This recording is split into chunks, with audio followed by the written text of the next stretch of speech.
Oh dear. Looks like the internet's gotten on the target.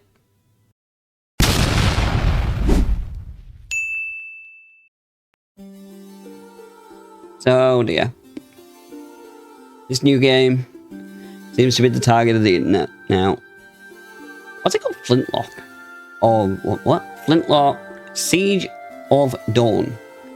You know, I've never even heard about this game until about 2 days ago, when it was suddenly the biggest controversy. Oh, no, not the biggest controversy on the internet, but one of the new controversies on the internet. It's a new game, so I would have thought it would be on here. I'm not seeing it. Am I? Okay, I guess it's not on the featured. Oh, it'll be on the front page, I assume, somewhere. No, don't see it. I don't think it's been out long, has it? So it'll definitely be somewhere focused. Yeah, new and trending. So where is it? I don't see it there. Am I new and trending, right? New and trending. Okay. New.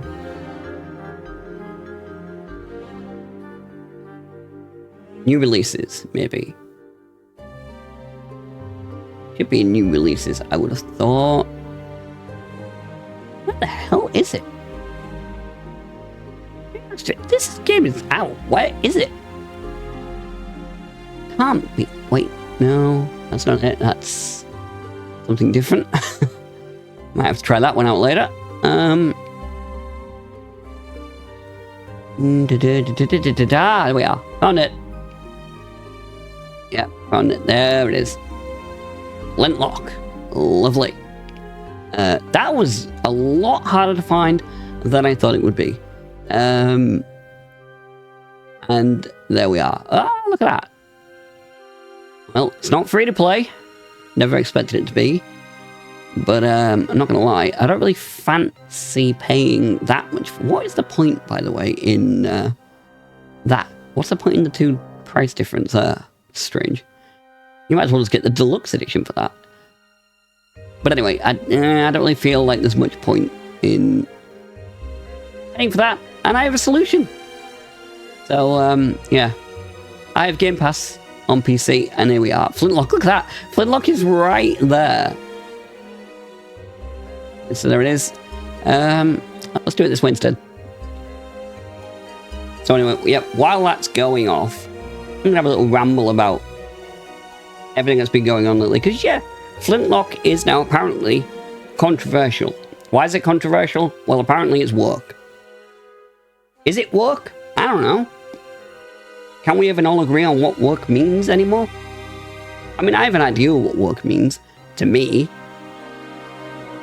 In my ideal description of woke is a game that puts ticking boxes and forced representation, and the key being forced is important.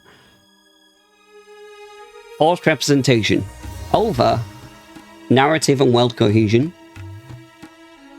and ticking boxes over telling the story that the creatives want to tell. When you put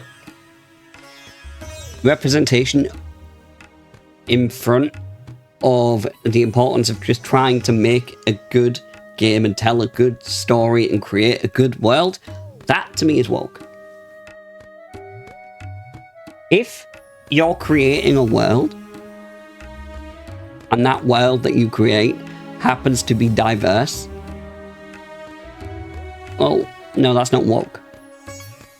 There are some people who confuse these things, of course, but I think that most people who are looking at games in good faith can tell the difference. Sometimes. Sometimes when you watch sort of the video game awards and you see trailers and you look at Twitch chat, yeah, sometimes there are people who clearly cannot tell the difference. But I think most of us who are sane, who like to call ourselves sane, and yes, I understand the hubris of calling yourself one of the sane ones, but I'm gonna do that anyway. And I think we can tell the difference. It's not like Sweet Baby Inc. have just come in and kicked, you know, the sensible people out the way. And that was my attempt at kicking, by the way. Yeah, I don't know what that was. That was apparently me kicking. They haven't gotten all of the sensible people out of the way by bulldozing them out and saying, hey, we're going to demand that you do this now. No, the video game companies have at least welcomed in companies like Sweet Baby Inc. The thing is, well, Sweet Baby Inc. have become sort of a de facto face, if you like, for the whatever it is that people are railing against now. But there are other companies out there that do exactly the same. These narrative and world consultancy companies, these game consultancy companies, when they go in, there's a number of them. But for me, the reason I have a problem with them, it's not because they go in and they encourage companies to tick boxes, is the way I'm going to put it. And if I wanted this video to be a lot longer, I could quite honestly prove that that is what they say. I mean, we have videos of people from within the companies saying this is exactly what they do. But I'm not going to do that. So if I need to do a follow-up video to make that point, I will. But the reason I am not really a fan of it, in principle, is it just feels antagonistic in a way to the whole idea, the whole concept of being creative, the whole idea of having a vision. And if you have a company that they come in and they say to you, you really need to do this, this, and this to be more inclusive. It's like, alright, but does being more inclusive actually suit the game we're making? And when I say more inclusive, look, I'm not talking about things like accessibility. I'm talking about things like, well, does it make sense to have this type of character, this type of person, this type of character, this here, this, that? Like, it's this idea that quotas are a good thing. They're not. Quotas are in creative ventures. Quotas are terrible because creativity doesn't start on a spreadsheet, or at least it shouldn't. And I think people, in a way, they kind of overreact to, I mean, they do. They overreact to when they see someone that they, or a game that they perceive to be woke. But that's because they've got their guard up. Gamers have now got their guard up so much. And a big part of, I think, the reason of why that is because we've had game journalists and game developers, and it's always individuals, by the way. Like, I don't want to tar loads and loads of people who work in the game industry with this brush, but there have been a number of individuals, be it journalists or developers or whatever, who work on the inside of the game industry, who have said, you know, all of these people who don't like this game or that game, or if they don't like this about a game, then, well, they're just racists or bigots or sexists or homophobes or whatever else istanphobe you can think of. The thing is, if you have got people who you're having a go at like this, if you're turning around to average gamer number 5 over there, and you're going, "Oi, you are a bigot, sexist, racist, homophobic bastard." What makes you think that average gamer number 5 is then going to turn around and go, "Oh, I am, aren't I? Ah, shit, you're right. Yeah, do you know what? Okay, no, you were right. I'm listening. I now agree with everything that you say and think. Thank you for setting me straight. Appreciate it." Obviously, they're going to put their guard's going to go up and they're going to tell you to go and swivel. And so, this is why we've come to this kind of weird impasse in gaming, I think. Again, it has got to be said as well, I think, there are games out there that absolutely do not help themselves. They don't. An example being, because, you know, examples are good. We like examples. Suicide Squad. You know, that whole little ditty that came out earlier in the year. Didn't start particularly well. Hasn't done particularly well at all in the meantime. Had a DLC coming out with a pretty big character in the in this Batman universe, Mr. Freeze. And honestly, having Mr. Freeze come out and be a DLC character that people like could have been a good little turnaround for the game. Would it have turned the game around entirely? Probably not. That game's got many issues that I don't think one DLC character is going to fix, but it might have been a bit of positive news. You know, it's set in the Arkham universe. Mr. Freeze is a character in the Arkham universe already. You know, make him look cool and do something cool with him. And hey, a bit of good press. The game needs it. But instead of doing that, and no, they did this. Right. And that's such a good example of the kind of thing we're talking about. Because a lot of gamers see that. And their initial thought isn't that, oh, the developers wanted to have the character be that was their initial vision for the character. Whether rightly or wrongly, people's perception when they see that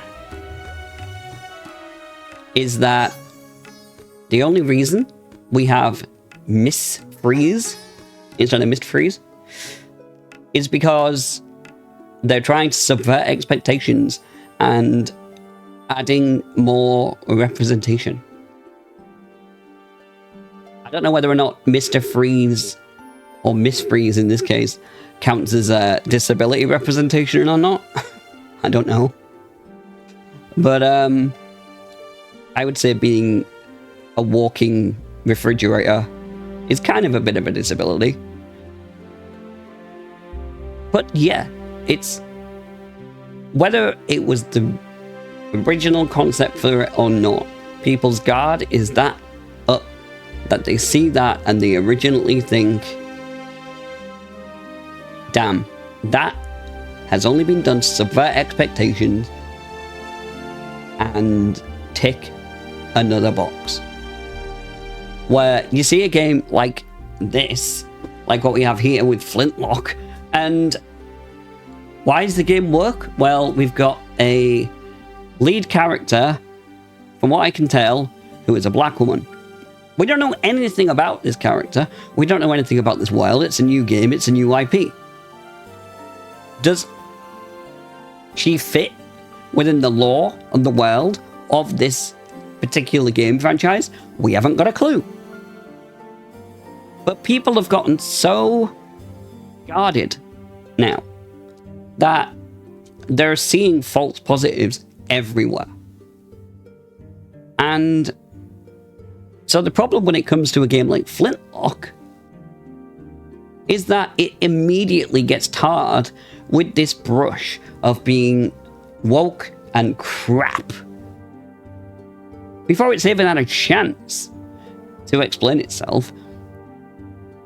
And so we have this point now where if a game is even suspected of having Sweet Baby Inc. involvement, or a company like Sweet Baby Inc. involvement, but let's be honest, people just kind of use Sweet Baby Inc. as a general term now, or SBI, if they're feeling cool. That game doesn't stand a chance. And that's really goddamn sad, because I don't think anybody who is genuinely talking in good faith believes that a game being diverse is automatically bad. And I don't really think most developers hate gamers. But we've just got to this impasse where people are talking past each other. And a game like Flintlock comes out and no one's even talking about playing the game. We're just talking about these perceived issues. Gamers, you've got gamers who see a false positive and think, oh, this game's work, and so it must be bad. And then you've got people on the other side saying, oh, all of the people who don't like this game, well, they must be racist, biggest, sexist, whatevers. We need to try and get back to some semblance of normality, because this isn't normal. It's not healthy. And at the end of the day, guys, come on. I think we all want the same thing. We all just want good games. People inside the industry want to make good games, and the rest of us on the outside of the industry looking in, we just want to play good games. And moreover, we want to play the games that the creatives want to make. That's, I think, the underlying factor here. And right now, there is a massive guarded effort by people who are game fans. And it is a lot of gamers as well. It's not a tiny minority. There's a lot of gamers who have their guard up because they genuinely feel, whether rightfully or wrongfully, that there is a massive attempt to go into all of these games that could be coming out in the future and to have them changed to fit a very narrow ideology, instead of allowing creativity to flourish. And we all just kind of need to come back into the middle. Now, with that said, I do believe we have a situation more present where I've been downloading Flintlock through Game Pass, and I believe it's ready. So, I'm going to be on Twitch, and I'm going to try it. I'm going to play it live. It's going to be my initial reaction. I haven't touched this game. Clearly, as you can see, I've not touched it. And so, until we go on to Twitch, I thank you for joining me. And, well, let's see whether or not Flintlock is good. Maybe it's just bad. Maybe it's woke and bad. Or maybe it's even woke and good. Wouldn't that be something? Let's give it a shot. I'll see you all soon.